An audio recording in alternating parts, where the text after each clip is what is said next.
Good morning, everyone. Our topic is all about the 21st century skills.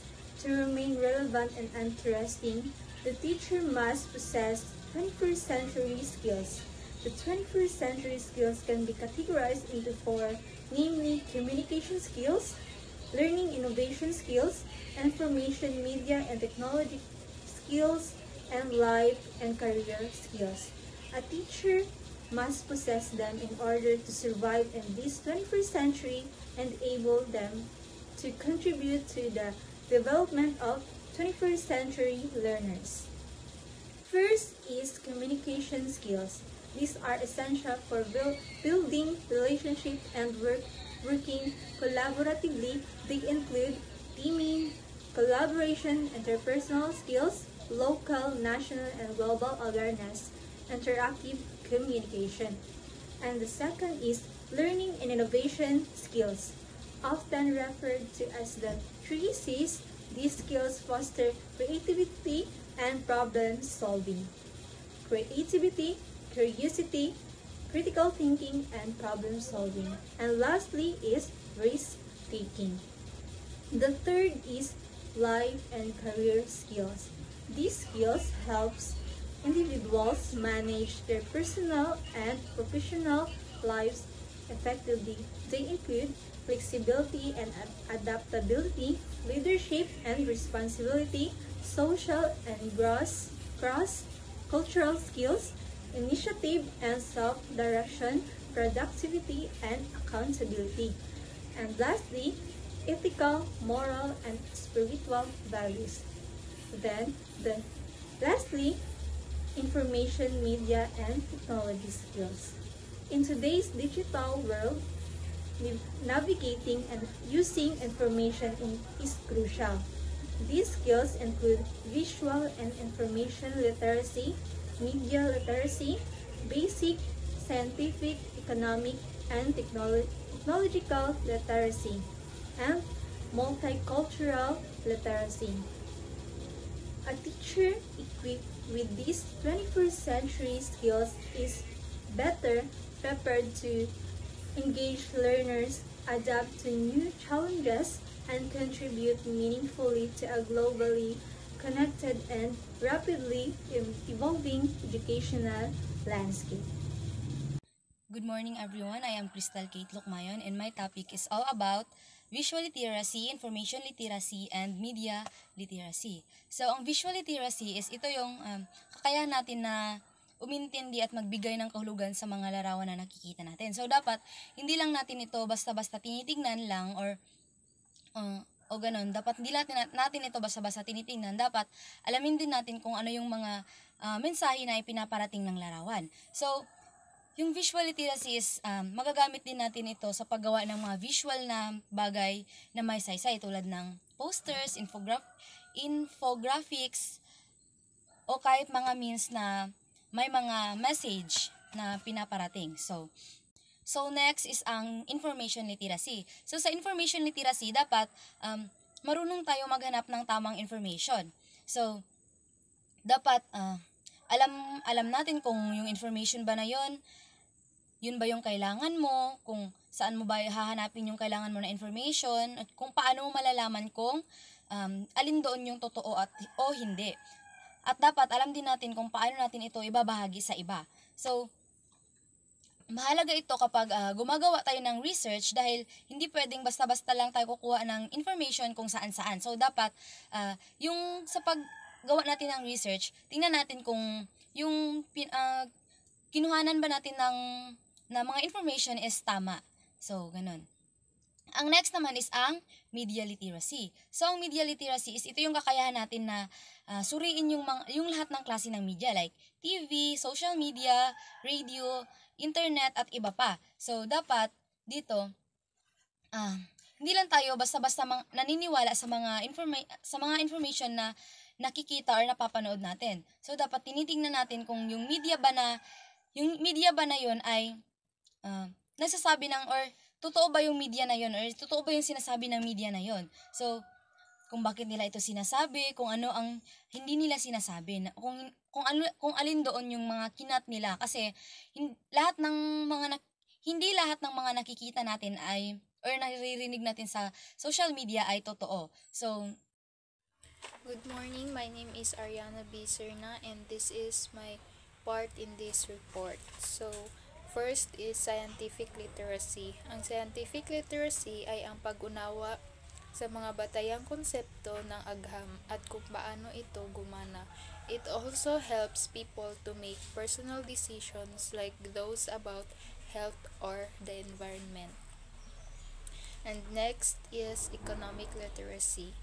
Ang economic literacy ay ang kakayahang maunawaan at magamit ang mga batayang konsepto ng ekonomiya sa pang-araw-araw na buhay. It also involves thinking economically, knowing how to weigh trade-offs, understand choices, and see how incentives affect our decisions. And lastly, technological literacy. Technological literacy is the ability to use computers and other digital tools effectively. It involves having the skills to improve learning, work productivity, and overall performance through technology. Technological literacy is the ability to responsibly use appropriate technology to communicate, solve problems, access, manage, integrate, evaluate, design, and create information to improve learning in all subject areas. So, ang technological literacy, ito yung ability to effectively and responsibly use technology tools and system para maka-perform ng task, mag-solve ng problem, and also mag-communicate dito sa digital world. Ito kay gina-involve nito yung pag-use ng technology at saka yung pag-understand kung paano evaluate ang effectiveness and also ang pag-integrate ng mga different contexts and use it ethically. And in the 21st century, being technological literate is importante talaga siya para sa success ng education, careers, and sa ating daily lives. So, first one is communicate. Ang pag-use ng digital tool to express ideas and interact with others. So, examples is yung pag-write ng emails or messages professionally, and also yung pag-create ng presentation with multimedias, like yung mga paggawa mo ng PowerPoints and also using Canvas, and participating in video conference like Zoom and Google Meet. And next is the problem solving. Problem solving, ito yung pag-apply natin ng technology para makahanap tayo ng solution sa ating mga problems. And also, ang example here is yung paggamit ng spreadsheet software like Excel or Google Sheets para mas maka-analyze ng data, and also using programming or coding to build apps or automate tasks, and ang troubleshooting software or hardware issues. Next is we have the access, manage, integrate, evaluate, design, and create information. So, being able to reliable information para maintindihan natin, i-organize, combine it with other data, judge its credibility, and use it to create new context. Example here is mag-search ka ng topics online using credible source, mag-organize ng digital notes with apps like OneNote or Notion, and mag-create ng infographics or video to present informations. And yung pag-improve ng learning in all subject areas naman, by using technology to enhance understanding and engagement across different subjects. Ito kayong pag-use ng simulation software sa science classes, yung pag-learn ng language through apps like, kung pwede mo naman din siya i-search, and yung pag-watch ng educational videos on platforms like YouTube or Khan Academy. Okay, next is another way of grouping the 21st century skills is the ways of thinking, ways of working, tools for working, skills for living in this world. So, ang ways of thinking is the creativity, critical thinking, problem solving, decision making, and learning. So, yung skills na yan, nakaka-help siya sa individual para maka-think deeply, come up with new ideas, and make smart choices. Ito kay essential ito for adapting to new challenges and learning continuously. So, and next, we have the ways of working. Ito yung communication and collaboration. So, ito naman ay ito naman kayong about sa kung paano yung yung mga tao mag-share ng kanilang ideas at saka makipag-collaborate. So in this modern world, teamwork and clear communication ito yung susi para mas makapag-communicate and collaborate sila ng maayos sa isa't isa. And then, tools for working naman is the Information and Communication Technology, the ICT, and Information Literacy. So, these skills naman kaya nakakatulong siya sa atin para sa paggamit ng digital tools and understand information. They are necessary for navigating today's tech-driven world. And lastly is the skills for living in the world. And ang skills dito is the citizenship, life and career, personal and social responsibility. So these skills kaya nakafocus siya kung paano tayo mamuhay sa pag-interact sa isa't isa. So they prepare individuals to be responsible, respectful, and successful in a real-world situation.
So, dahil sa globalization, nagiging mas konektado ang mga tao, bansa, at ekonomiya sa isa't isa. Kaya kailangan ding magbago at umangkop ang sistema ng edukasyon upang matugunan ang mga bagong hamon at oportunidad ng makabagong mundo. Ibig sabihin, ang mga guro ay kailangang turuan ang mga estudyante ng mga kakayahang makakatulong sa kanila sa ibang pandaigdigang lipunan tulad ng intercultural understanding o pag-unawa at paggalang sa iba't ibang kultura. Pangalawa, critical thinking o kakayahang mag-isip ng malalim, mag-analisa at magdesisyon batay sa ebidensya. At ang panghuli, collaborative skills o kakayahang makipagtulungan sa iba kahit mula sa ibang bansa o kultura. Education and globalization increase interconnectedness. So, dahil sa globalization, ang mga bansa ay mas nagiging konektado sa isa't isa. Kaya kailangang palitan ang edukasyon mula sa makabago at lokal na pananaw tungo sa mas malawak at pandaigdigang pag-unawa. Mahalaga na matutunan ng mga estudyante kung paano makisama, makipag-ugnayan, at magtrabaho kasama ang iba't ibang tao mula sa iba't ibang kultura. So for cultural exchange and diversity, ito naman, ang globalization ay mas nagiging bukas ang mundo sa palitan ng kultura at iba't ibang pananaw. Dahil dito, mas lumalawak ang mga pag-unawa ng mga estudyante sa iba't ibang tradisyon, paniniwala, at paraan ng pamumuhay. Nakakatulong din ito para mahubog ang respeto, pakikiisa, at pagtanggap sa pagkakaiba-iba ng mga tao. Transnational collaboration. So, para naman dito sa transnational collaboration, ang globalization ay napapadali ang pakikipagtulungan ng mga bansa sa larangan ng edukasyon. Nakakapagbigay sila ng kaalaman, kagamitan at epektibong pamamaraan ng pagtuturo. Sa ganitong paraan, mas nagkakaroon ang kalidad ng edukasyon. Dahil dito, natututo ang mga bansa mula sa isa't isa.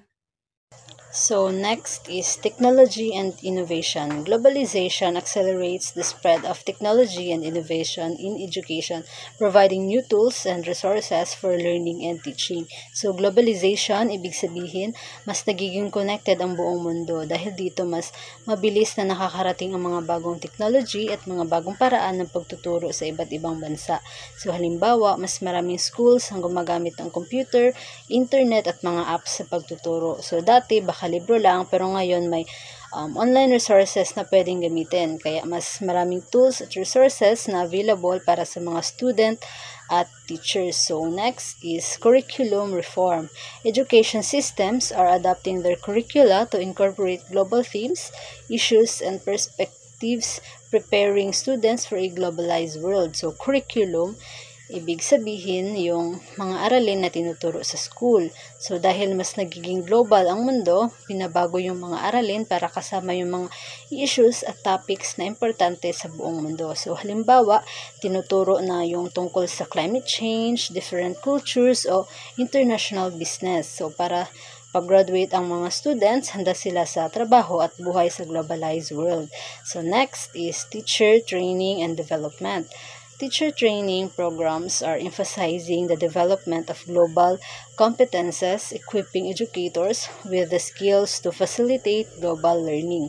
So, teacher training, ibig sabihin, pagtuturo sa mga future teachers. So, dahil kailangan ng mga students na matuto tungkol sa global issues, kailangan din ng mga teachers na marunong magturo tungkol dito. Kaya sa training nila, tinuturuan sila kung paano magturo ng mga global topics, paano gamitin ang mga technology, at paano maintindihan ng iba't ibang kultura para mas maging effective sila sa pagtuturo sa mga students.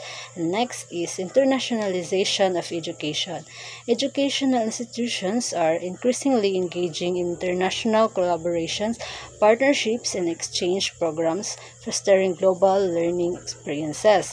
So, internationalization of education, ibig sabihin, nagiging international ang mga schools. Halimbawa, nagkakaroon ng partnerships ang mga schools sa ibang bansa o nagkakaroon ng student exchange programs. So, ibig sabihin, nakakapag-aral ang mga students sa ibang bansa o nakakapunta ang mga students mula sa ibang bansa dito. Dahil dito, mas natuto ang mga students tungkol sa ibang kultura, language, at paraan ng pag-aaral. So, mas nagiging open-minded sila at mas handa sa global.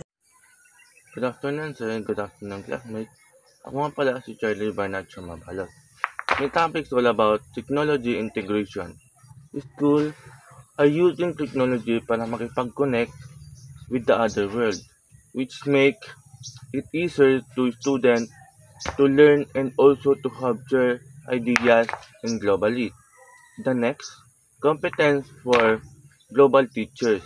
Of course, inside the classroom, students have diverse cultures because they have the different background. So, pansin naman natin sa bawat classroom, mayroon tayong mga cultures na iba't iba. So, as a teachers, dapat tayo ay pinakaunang makakaintindi at umaintindi. And also, appreciate their culture. In order for teachers to create an exclusive environment where students feel accept and comfortable learning beside their culture diversity. The next is Critical thinking. Critical thinking is the one of the skills that teachers done to their students. Kasi having a critical thinking skills is essential not just in education but also in real life real life situation. Kasi if have a critical thinking skills, you're able to analyze and understand things in a deeper manner. The next is communication skills. In of course, as a teacher, you are expected to communicate well kasi you have handled diverse students with diverse culture and background. So dapat bilang isang guro, alamin natin yung mga background or yung mga cultures ng mga student natin. So having communication skills as a teacher is essential para ma-meet natin yung mga needs ng mga student in order for them to their progress and grow.